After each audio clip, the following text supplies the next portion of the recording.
Surga yang semewah itu, selek itu ya bagi mereka sing lafadzno atau yang menerima la ilaha illallah. Neraka sekarang dibikin sedalam itu. Jari Abu Hurairah neraka itu tes-tesane, benda kamu jatuhkan ke neraka itu untuk sampai ke bawah itu nunggu 70 tahun. Kila 70.000 tahun.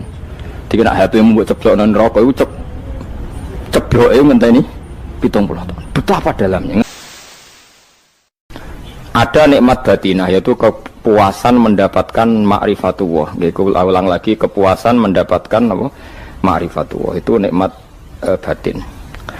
Baik yang terkait Allah maupun terkait logika-logika tasawuf. Terkait Allah misalnya gini, misalnya kula mikirnya.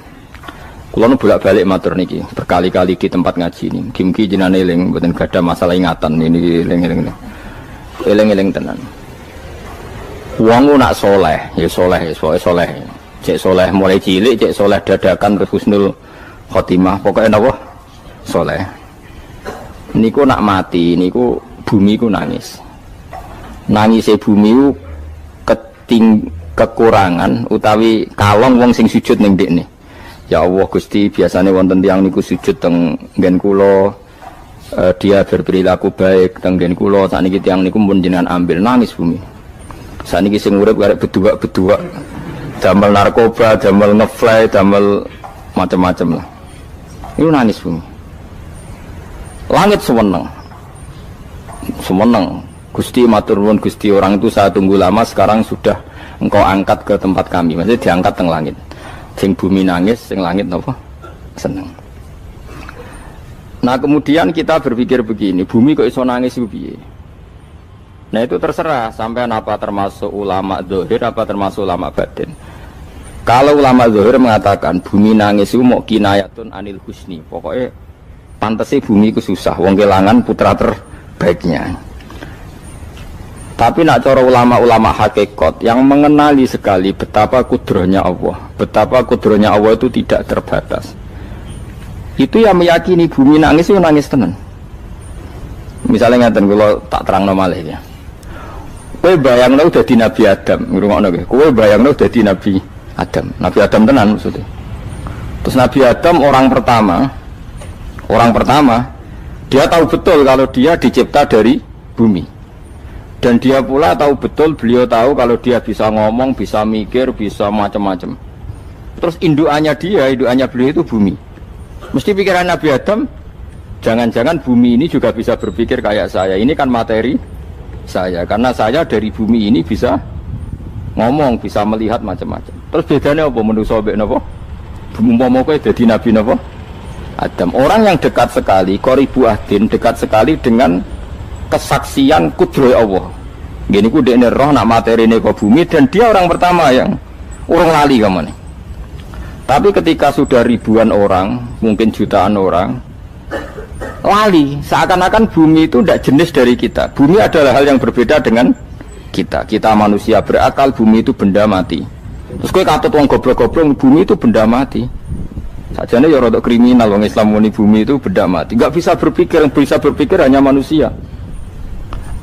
Itu kengawuran-kengawuran yang kita ciptakan sendiri, kita wariskan turun-temurun. Umpama kowe iku dadi ulama, ngomong ngono iku isin. Bumi kok nyekseni kue sujud, banyu nyekseni mbok pangan, mbok ombe kanggo sujud. Semua itu bersaksi tentang kita. Ya, karena sama tanglet kulo, cara melogika gimana? Begini, tawari cara gampang-gampangan ya. Tawarai tauhid sing kasyaf. Tauhid ini yang dawuh Sayyidina Ali lau kusifal khota'u mastatu yakinan. Umpama somben tutup-tutup iku dibuka, akulah imanku ora tambah mbek pangeran. Karena tren dunia dan akhirat sama. Zaman yang dunia ya Allah ala kulli saing godin, kok zaman yang akhirat ya Allah ala kulli saing. Cara Sayyidina Ali, sampeyan aku matilah imanku ora tambah meskipun aku ora swarga neraka. Lah kena napa? Darah padha wae ning dunia ya pertunjukan kudratullah, ning akhirat ya pertunjukan kudratullah. Jadi pikirannya Sayyidina Ali seperti itu. Saya kan lahir misalnya tahun 1970. Berarti mulai Nabi Adam itu saya kan enggak ada. Ngerti-ngerti ada. Saya mengira waktu zaman tidak ada itu panjang apa cepat? Cepat, karena kita tidak melalui itu, ujuk-ujuk wujud. Kadang kalau mati ya wedi kan. mau mati jebule kiamat 1 juta tahun kasih opo nang kuburan. Masuk di Khalillah lho. Makanya aku ya ora roh, tak tinggal turu sakmono kan yo nglilir. Nang nglilir terus nang ndi. Apa mlaku-mlaku nang donya, apa piye, nak turu ya kok ngani ngoyo turu kok ribuan tahun lintas. Terus ya apa jajal? Sampeyan tak takoki, misale sampeyan ning kuburan iku apa? Apa ngadepi muka nakir tukaran terus itu keselen tukaran kok nopo ratusan ribu mungkin. Nah terus kita dilatih kata Sidina Ali gampang latihan seperti kata Sidina Ali apa gampang udah menjadi wong alim. Pada akhirnya kita ini aku zaman urip yo ora roh karepe ngerti-ngerti urip mati yo ora roh karepe pas mati sampean petanginna yo ora roh karepe pokoke wa mata syauna illa ya syawah. Makanya masyhur dia ketemu orang ateis. Dia orang ateis itu anti Tuhan, anti Tuhan pokoknya. Dia ditanya, lalu kamu hidup itu karena siapa? Ya gak tahu hidup. Lalu kamu mati yang menentukan siapa? Ya gak tahu, kalau tahu mati. Ya berarti Anda gak bisa menentukan diri kamu sendiri. Akhirnya dia taslim, ya ada yang menentukan. Lah ya ada yang menentukan itu dalam Islam disebut apa?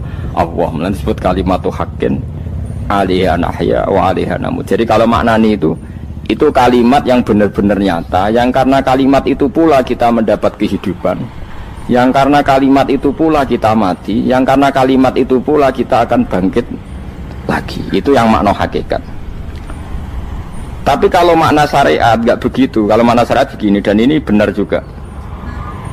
Mengenai kena ada di ulama, ciri utama ulama itu jami'ul bayan. Dia kalau menjelaskan itu indah sekali dan orang pasti taslim. Sama saya tak warai tenan. Sama kan biasa wiridan la ilaha illallah kan biasa, mulai mimpin tahlil sampai kepeksa mergo do tahlil melok, sampai sing darani bid'ah akhirnya ya melok tanggane napa? Tahlil sesuai wae. Kata Ibnul Qayyim Al-Jauziyah dalam kitab Zadul Ma'ad. Kitab Zadul Ma'ad itu kitab kesayangannya Sayyid Abdul Al-Haddad. Sayyid Abdul Al-Haddad itu pengarang kitab Zadul Ma'ad. Padahal kitab ini dikarang oleh muridnya Ibnu Taimiyah. Abdul Al-Haddad itu gak seneng Ibnu Taimiyah tapi seneng muridnya. Jadi di sini ulama ya demokratis. Gak seneng gurune tapi seneng. Saja nih Ibnu Taimiyah itu orang baik. Ya ulama top ya baik, ya waras top. Tapi ngerti-ngerti Wahabi itu identik dengan Ibnu Taimiyah. Akhirnya ulama ahli sunnah penyebut itu terus isin. Mulane kiai-kiai ra ono sing dalil kok Ibnu Taimiyah mergo dicap Wahabi. Padahal Ibnu Taimiyah wong alim. Di kitab-kitab kita termasuk Syekh Muhammad piyambak nanya Ibnu Taimiyah qala Syekhul Islam no qala. Tapi kan ini sudah milik Wahabi sehingga kita ini terus akhirnya gak gelem nyebut. Ya jadi kitab koyo dalil fastabiqul khairat iki apa par iki dadi dalil yo dhewe-dhewe. Wah parah tenan wong-wong. Dulu saya melihat orang enggak kunut itu ya biasa. Mergo saya sebagai wong alim ngerti iku madzhab Abu Hanifah. Saiki nek ra kunut Muhammadiyah. Kita ini sebetulnya ahli ilmi enggak tahu kunut itu madzhabnya siapa kita. Itu madzhabnya Abu Hanifah, yang kunut madzhab Syafi'i. Tapi tahu-tahu iki madzhab NU, iki madzhab Muhammad. Mana ada orang-orang ini bisa punya madzhab? Ngalime sepiro nganti dadi nopo? Madzhab. Tapi wis dadi bahasa, wis dadi nopo? Sewajo kabeh jane. Mas repot-repot. Tak warai iki. Sampeyan ben nglafadzno la ilaha illallah iku keren iki, keren tenan mboten keren-keren. Ngendikane Ibnu Qayyim Al-Jauziyah itu gini. Min asliha khuliqatil jannah wa min asliha khuliqatin nar. Terus wa min asliha khuliqatid dunya wa min asliha buisatir rasul wa min asliha qatala rasul. Terus sampai sekarang saya tak bedai. Surga itu kan digawe kelas VIP. VIP mewah.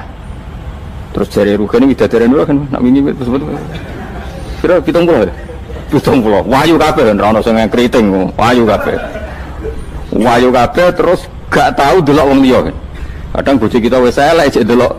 Oh iya, widadari sifatnya maksuratun fil khiyam. Jadi gak tahu keluyuran ning ndi.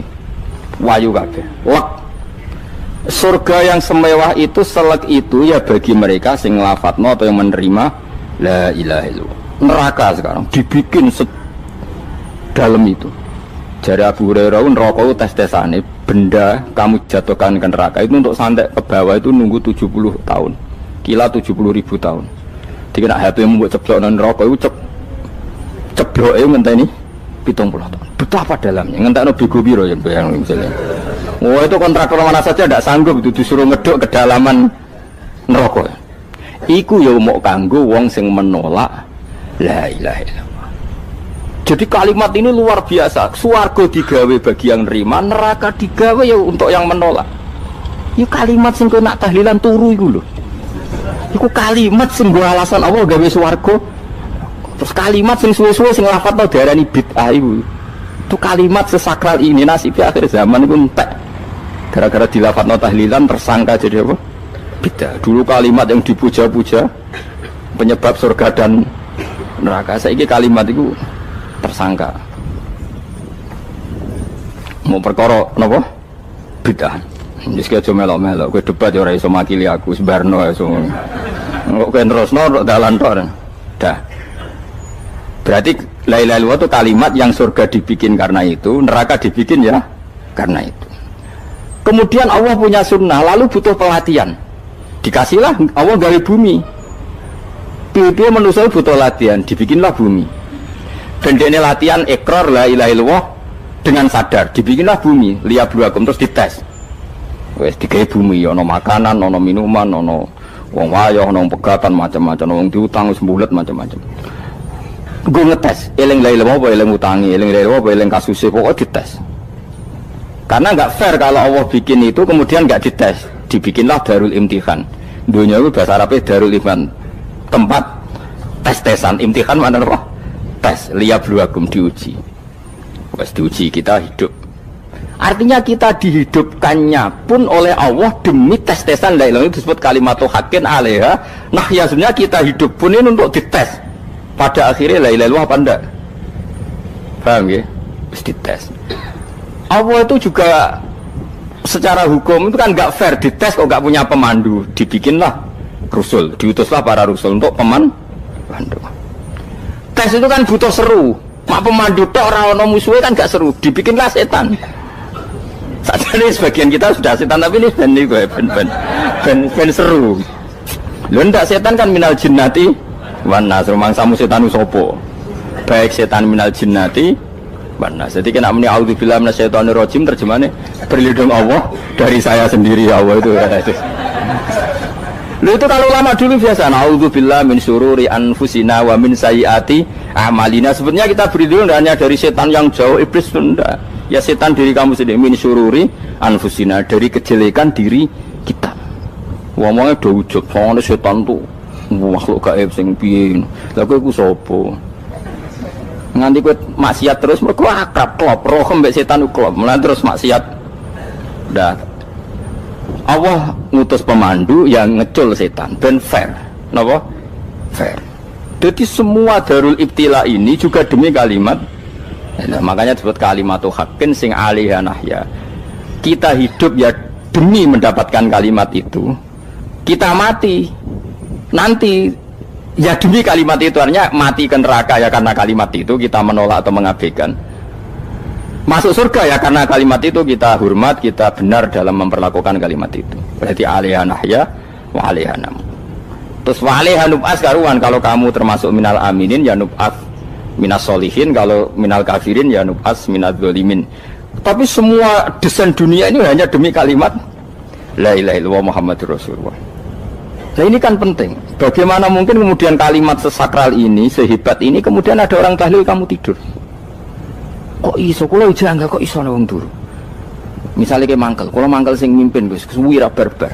Bagaimana mungkin kalimat yang menyelamatkan Anda kemudian Anda anggap problem? Elek gak? Apalagi kamu anggap ini bid'ah. Nak cara kula oke lah, ndongakno mayit itu gak ono tuntunan Nabi. Tahlilan gak ono tuntunan. Tapi wis muni tok kono tok. Artinya menduk kono tok ora usah nyerang kalimah, enak kalimah tetap kalimah thayyibah. Soal kowe ora seneng sing tahlil, mergo tiga profesi lah iku wonge wae gedhinge aja geman. Ya saya misalnya, saya kadang enggak cocok sama mubalek karena kadang profesi. Tapi saya tidak pernah anti pengajian, bagaimana itu membawa syiar Islam. Tapi kalau mubalek kadang ora seneng, kadang takok entuk piro. Bareng sangoni sithik, kok sumput transportasi ini. Lah ngono kok mbok senengi iku piye? Tapi kita terus gedeng keliru, itu sungguh syiar Islam. Mana ada pengajian didengar orang banyak tanpa mubalek? Gak iso. Ini iso melepukno barang-barang ra penting dadi penting iso. Lah cara guruku teng sareng yang ngapain melepuk nganggo panggung barang perkara. Tapi kadang ya benar. Yang namanya mudin mubalek ya itu bisa benar bisa salah. Tapi kamu nggak boleh gedeng kalimatnya. Pilih kalimat itu kalimat hak. Nah, ini penting kalau utarakan. Sehingga zaman Nabi Sugeng ini rungokno tenan ngaji kula. Zaman Nabi Sugeng ada sahabat. Namanya itu Usamah bin Zaid. Ini sahabat kesayangannya Nabi, hibbu Rasulillah. Usamah itu diutus Nabi perang. Ini dengerin nih, diutus perang. Pas perang itu si kafir tadi menggal temannya. Ada yang tangannya putus, kakinya putus. Wah, seorang kafir ini sudah luar biasa. Bacok sana, bacok sini.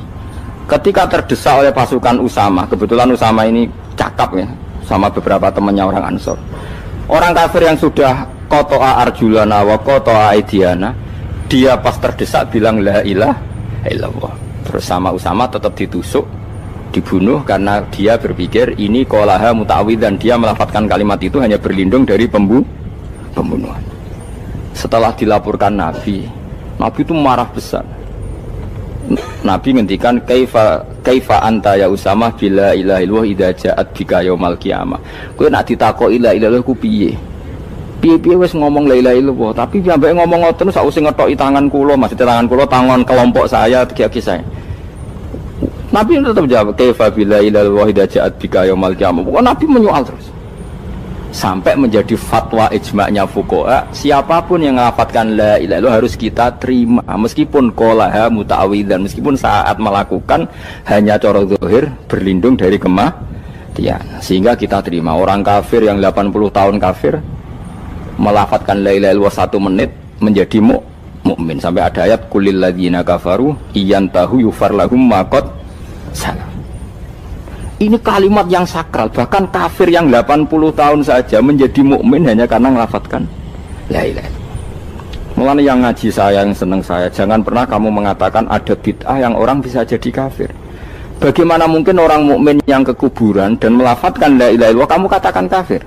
Padahal kalimat ini yang kafir 80 tahun saja menjadi mukmin. Saiki ana wong nglafadzno la ilaha illallah mergo salah tempat pinggir patok mbok arani kafir. Lho kok aneh. Wong sing kafir 80 tahun dadi mukmin iki gara-gara ngafalno la ilaha illallah dadi kafir. Mergo mau salah tempat ning pinggir apa? Patok. Mboten ora cocok muni nganggur, wong sering ziarah ku nganggur. Nyatane ya tenan. Cara dekne pegawai negeri ora sering ziarah. Nah iku tapi ora usah muni kafir gak mungkin lah. Coba kalimat ini itu orang kafir yang 80 tahun menjadi apa coba dengan melafadzkan kalimat ini? Mukmin kan? Berarti kalimat ini adalah kalimat penghilang kekafiran. Lalu karena dilafadzkan secara salah dianggap kafir. Hanya karena bid'ah itu tidak mungkin. Makanya sebetulnya Wahabi yang alim-alim itu tidak berpendapat demikian. Saya punya beberapa referensi Wahabi yang alim itu tidak pernah mengkafir-kafirkan orang karena perdebatannya seperti itu. Tapi misalnya ini wis kuwajo. Sebenarnya kalau orang alim itu ya mirip-mirip, entah Wahabi entah tidak mirip-mirip. Karena kalimat tadi. Wahabi itu kitab terbesarnya itu Ibnu Taimiyah. Ibnu Taimiyah itu punya murid Ibnu Qayyim Al-Jauziyah. Itu sampai sekarang saya lihat di fatwanya Ibnu Taimiyah itu begitu hormat sama orang-orang kita ini sama. Tapi tahu-tahu lewat penyaduran sana sini terus menjadi kacau. Jadi kalau balik ini malah sampai nak kepengen dua nikmat batinah seperti tadi yang saya utarakan. Swarga dicipta sedemikian mewah ya demi yang menerima la ilaha illallah. Terus neraka dibikin se ekstrim itu juga bagi yang nolak. Kemudian dibikin daru pelatihan yaitu dunia ya karena kalimat berarti kalimat itu luar biasa. Wa biha qamatis samawati wal ardu. Kalimat ini pulang menjadikan langit bumi berdiri. Lalu sekarang kita bisa ngomong, bisa berpikir, bisa ngadekno BPKB macam-macam. Itu karena kita sendiri apa karena kudratullah? Saya tanya. Karena kudratullah. Kalau karena kudratullah, apa susahnya Allah bikin kemampuan tanah ini nangis, tanah ini susah. Wong podo-podo kowe iso nangis, iso mikir ya mergo kudratullah, ndak karena kamu. Harusnya ya sama, bumi-bumi ini bisa menangis juga karena kudratullah. Makanya bumi ini menangis ketika enggak ada orang yang sujud. Iku ya mungkin. Wong zaman kowe iso nangis ya krana kudratullah, mestine bumi yang kamu katakan benda mati, hakikatnya dengan kudratullah juga sama dengan kita.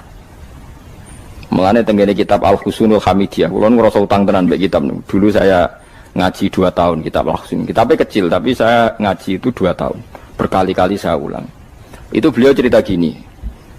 Dia yang ngarang itu orang alim, kebetulan dia orang India. Memang kelebihannya kitab dikarang orang Arab itu luweh bulet. Wong Arab kan semuanya Islam, karangannya itu standar. Ini dikarang orang India. Di Tonggo Blodor, di masjidnya, dikarang ulama yang masyarakatnya itu udah karu-karuan. Beliau cerita itu gini. Manusia itu punya satu kebodohan, di mana kebodohan itu disebabkan oleh Robtul Asbab Al-Adiyah, mengkaitkan sebab sing biasa-biasa. Misalnya gini, sama saya kita omongi, misalnya ada orang bilang gini, batu ini nanti itu menjadi ayam. Orang bilang mukhal apa enggak? Enggak, jawab saja. Mukhal. Kenapa bilang mukhal? Karena dikira enggak bisa kan? Enggak, jawab saja. Jawab satu-satu. Batu ini menjadi ayam. Kamu jawab mukhal. Alasannya apa? Alasannya enggak mungkin terjadi, apa kamu enggak bisa? Sebetulnya karena kamu enggak bisa. Udah. Lau ukhbirodha karrojul. Andai kan orang itu kamu kasih tahu, klungsu ini biji asem itu, biji pohon asem itu. Nanti yang kecil ini suatu saat besar. Setelah besar buahnya banyak, tambah besar, tambah besar. Terus orang bilang mungkin. Ketika bilang mungkin itu karena dia bisa, apa hanya karena menyaksikan berkali-kali ada kejadian nak klungsu ditandur, iku iso dadi gede. Coba sama jawab. Karena dia bisa, apa karena hanya menyaksikan itu sering terjadi? Hanya misalnya. Artinya zaman dia mengatakan mungkin, itu pun tidak memberi kontribusi ikut buat. Iya enggak?